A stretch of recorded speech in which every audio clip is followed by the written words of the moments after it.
రైతు కూలీ సంఘం సమావేశం ఏర్పాటు చేశారు. ఈ సమావేశం ముఖ్య ఉద్దేశ్యం ఏంటి? ఎందుకు మహాసభలు ఇక్కడ పెడదాం అనుకుంటున్నాం? మనతో పాటు రైతు కూలీ సంఘం నాయకులున్నారు మాట్లాడదాం. ఏంటి సార్? ఏంటి దీని ముఖ్య ఉద్దేశ్యం ఏంటి? ఆషాఢ మాసం సందర్భంగా మన కాసం ఫ్యాషన్స్ కిలో చీరలు కొనండి, అరకిలో చీరలు ఉచితంగా పొందండి.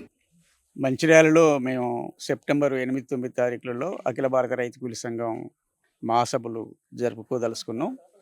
ఇవాళ దేశంలో వ్యవసాయ రంగాన్ని మొత్తం కూడా నిర్వీర్యం చేసేటువంటి పరిస్థితి ఏర్పడింది. ఖర్చు నీదే, కష్టం నీదే, పెట్టుబడి నీదే, భూమి నీదే, రేటు మాత్రం మేము నిర్ణయిస్తాం అనేటువంటి ఒక దుర్మార్గమైనటువంటి ఆలోచన పాలక వర్గాలలో ఉన్నది. ఇలా ఫ్యాక్టరీలు తయారు చేసేటువంటి వస్తువును ఎంఆర్పి చేస్తాడు, కనీసం ఎంఎస్పి అన్న మినిమం సపోర్ట్ ప్రైజ్ అయినా మాకు ఇవ్వండి అని చెప్పి అనేక ఉద్యమాలు జరుగుతున్నాయి. అనేక ఉద్యమాలలో రైతులు పోరాడుతున్నారు, కానీ దాన్ని ఏమాత్రం కూడా పట్టించుకోకుండా ఇలా వ్యవసాయ రంగాన్ని మొత్తం కూడా కార్పొరేట్లకు దారదత్తం చేయడానికి ఇలా మోడీ ప్రభుత్వం కంకణం కట్టుకున్నది. మొత్తం దేశంలో ఉన్నటువంటి పబ్లిక్ రంగ పరిశ్రమలన్నింటినీ కూడా కార్పొరేట్లకు దారదత్తం చేస్తుంది. రైల్వే అనేది తలమానికంగా, దేశానికే తలమానికంగా ఉన్నటువంటి రైల్వేని అసలు దేశానికి బతుకునిచ్చేటువంటి చిన్న చిన్న కమతాలతోటి 70% వ్యవసాయ రంగం మీద ఆధారపడి జీవిస్తున్నటువంటి ప్రజల యొక్క ఆస్తిని, వాళ్ళ బతుకు తెరువును, ఇలా వ్యవసాయ రంగం అంటే అనేక పరిశ్రమలు, వ్యవసాయ ఆధారిత పరిశ్రమలు ఉన్నాయి. ఆ పరిశ్రమలకు విపరీతమైనటువంటి సబ్సిడీలు ఇస్తున్నాడు, రాయితీలు ఇస్తున్నాడు, వాళ్ళకి నష్టపరిహారం ఇస్తున్నాడు. కానీ రైతు పంటకు మాత్రం గిట్టుబాటు ధర లేదు. ఇలా రైతు చనిపోతే కూడా ఎక్స్గ్రేసియా ఇవ్వడానికి పాలక వర్గాలు ఇలా వెనకంజ వేస్తున్నటువంటి ఒక దుర్మార్గమైనటువంటి స్థితి ఉన్నది. అందుకోసం మేము వ్యవసాయ రంగాన్ని కాపాడండి, భూములు కాపాడండి, రైతులు కాపాడండి, అడవులను కాపాడండి, ఆదివాసులను కాపాడండి అనేటువంటి స్లోగన్ తోటి భూస్వాములకు వ్యతిరేకంగా, కార్పొరేట్లకు వ్యతిరేకంగా పోరాడాలనేటువంటి పిలుపుతోటి ఇలా దేశవ్యాప్తంగా ఉద్యమాలు జరుగుతున్నాయి. మా సంఘం కూడా అదే పిలుపుతోటి ముందుకు పోవాలని చెప్పి ఇలా జాతీయ సభలు కూడా తెలంగాణ రాష్ట్రంలో ఖమ్మంలో జరగబోతుంది సెప్టెంబర్ 28, 29, 30 తేదీలలో. అంతకంటే ముందు తెలంగాణ రాష్ట్రంలో మేము 8, 9 తేదీలలో ఈ మహాసభలు జరుపుకోబోతున్నాం.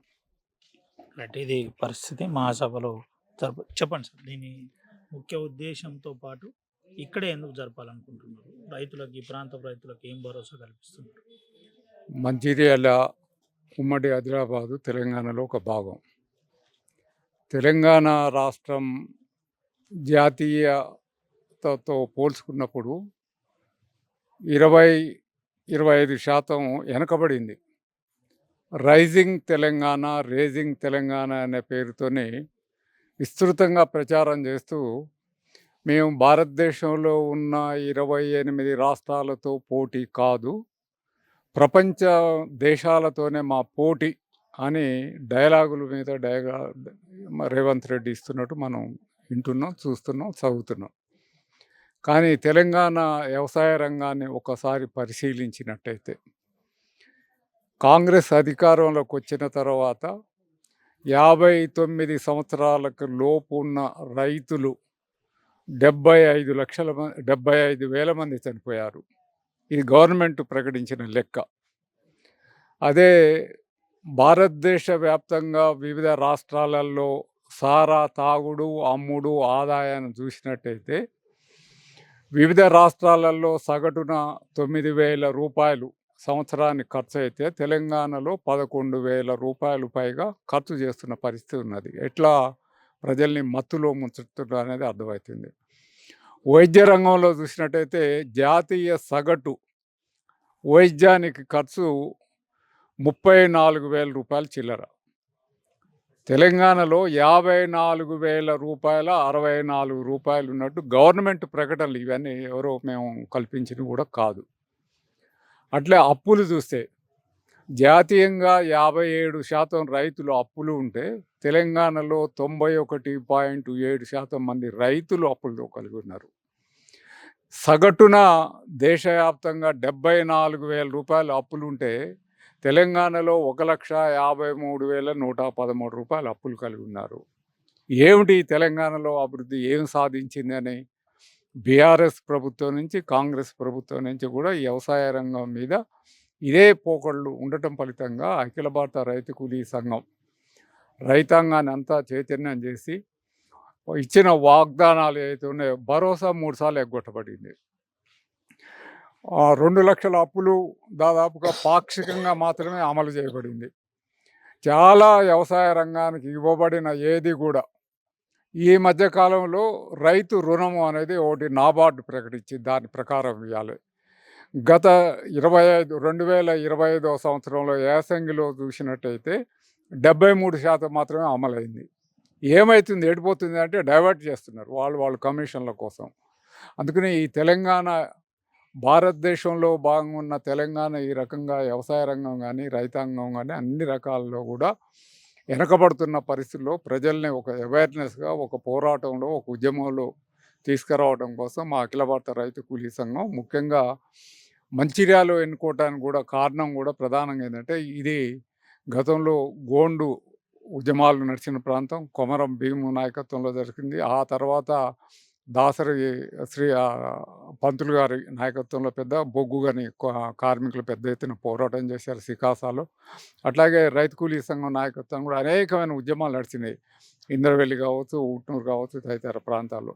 అందుకని ఈ పోరాట కేంద్రాల్లో మళ్ళొకసారి ఉద్యమాల్ని రేజ్ చేయటం కోసం మంచిర్యాలలో ఈ మహాసభను కూడా జరుపుతున్నాం. ప్రజలందరూ కూడా మాకు అన్ని రకాల సహకారం చేయవలసిందిగా విజ్ఞప్తి చేస్తున్నాం. ఎంతమంది వచ్చే అవకాశం ఉంది సార్ ఈ మహాసభలో?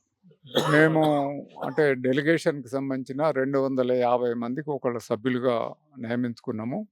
దాదాపు 350 మంది ఒకటి ఎలక్టెడ్ పర్సన్స్తోని ఈ మహాసభ అనేది విస్తృతంగా ఈ వ్యవసాయ రంగం మీద రాష్ట్ర వ్యాప్తంగా ఉండబోతుందా లేదంటే రాష్ట్ర వ్యాప్తంగా 350 మందితోని ఈ మహాసభ 2 రోజులు డెలిగేషన్ ఉంటుంది. దాంట్లో ఈ వ్యవసాయ రంగానికి సంబంధించిన నిపుణులు కావచ్చు, ఆల్ ఇండియా మా సంఘానికి సంబంధించిన అధ్యక్షులు వేములపల్లి వెంకటరామయ్య గారు కావచ్చు, రవీందర్ సింగ్ పంజాబ్కి సంబంధించిన రైతు సంఘ నాయకుడు, వీళ్ళందరూ కూడా రేపు భాగస్వాములు కాబోతున్నారు ఈ మహాసభలో. రైట్ సార్, ఇది పరిస్థితి. రేపటి మహాసభ అద్భుతంగా ఉండబోతుంది అని చెబుతున్నాం. ఏం చెప్తారు?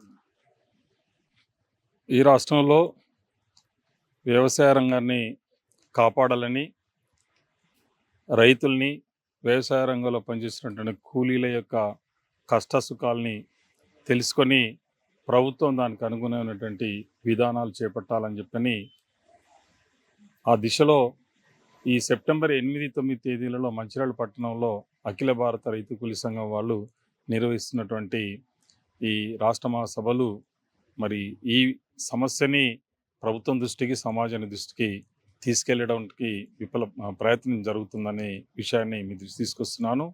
ఇవాళ వ్యవసాయ రంగానికి ప్రభుత్వ విధానాలు వెన్నుదన్నుగా ఉండాల్సింది పోయి వ్యవసాయ రంగం యొక్క వెన్ను విరిసే పద్ధతిలో ఇవాళ కొనసాగుతూ ఉన్నాయి. రైతులు కానివ్వండి, అందులో వ్యవసాయ రంగంలో పనిచేస్తున్నటువంటి రైతు కూలీలు కానివ్వండి, విపరీతమైన సంక్షోభంలో ఉన్నటువంటి పరిస్థితి.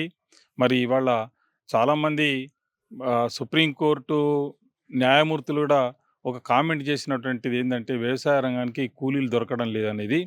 అది సరైనది కాదు. వ్యవసాయ రంగంలో పనిచేసే కూలీలకు కూడా సరైన గిట్టుబాటు కూలీలు లేవు ఇవాళ.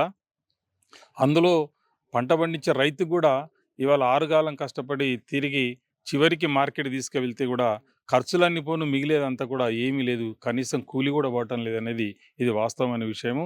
కాబట్టి ఏ అంశాలపై చర్చ ఉండబోతుంది ఈ రాష్ట్ర మహాసభ? ప్రభుత్వము ముఖ్యంగా ఈ వ్యవసాయ ఉత్పత్తులపైన గిట్టుబాటు ధర చెల్లించాలని చెప్పని, కనీస మద్దతు ధర ప్రకటించాలని చెప్పని, రైతులకు నాణ్యమైనటువంటి విత్తనాలు, ఎరువులు, తర్వాత పెస్టిసైడ్స్ సకాలంలో అందించాలని చెప్పని, అంతకంటే ముఖ్యంగా పంటల్ని మార్కెటింగ్ చేయడంలో జరుగుతున్నటువంటి ఈ దళారీ వ్యవస్థ అవుతుందో దాని రూపుమాపాలని చెప్పని, పంటలకు సరైన గిట్టుబాటు ధర అందించాలి, రైతులకు ఎక్కడ కూడా పంట నష్టం జరగకుండా చూడాలని చెప్పని ప్రభుత్వాన్ని డిమాండ్ చేస్తూ ఈ మహాసభలు కొనసాగుతాయని చెప్పని తెలుస్తున్నాను. రైట్, ఇది పరిస్థితి. 8, 9 తేదీన రాష్ట్ర మహాసభ అఖిల భారత రైతు కూలీ సంఘం ఆధ్వర్యంలో కొనసాగుతుంది. దీంతో పాటు ప్రధానంగా రైజింగ్ తెలంగాణ కాదు, అప్పుల తెలంగాణగా మారుస్తున్నారు. దీన్ని ఒక రకంగా రైతులను కూడా అప్పుల ఊబిలో చిక్కుకున్నట్టు వాళ్ళు చెబుతున్న లెక్కల ప్రకారమే తెలుస్తుంది. అందుకనే ఈ మహాసభ ద్వారా రాష్ట్ర వ్యాప్తంగా దాదాపుగా 300 మంది డెలిగేట్స్ ద్వారా ఈ మహాసభ నిర్వహిస్తున్నాం. దీంట్లో చాలా ముఖ్యమైన అంశాలపై చర్చ జరుగుతుంది. అదేవిధంగా నాణ్యమైన రైతులకు సంబంధించిన హక్కుల అంశంలో చర్చ జరుగుతుంది. ఆ హక్కులు నెరవేరే విధంగా మేము చూస్తాం. లేదంటే పోరాటానికి ఇక్కడి నుంచే శ్రీకారం చుడతాం. ఇదంతా కూడా తెలంగాణ రాష్ట్ర వ్యాప్తంగా ఈ ఉద్యమాన్ని విస్తరిస్తామని అఖిల భారత రైతు కూలీ సంఘం చెబుతుంది. Vote studio.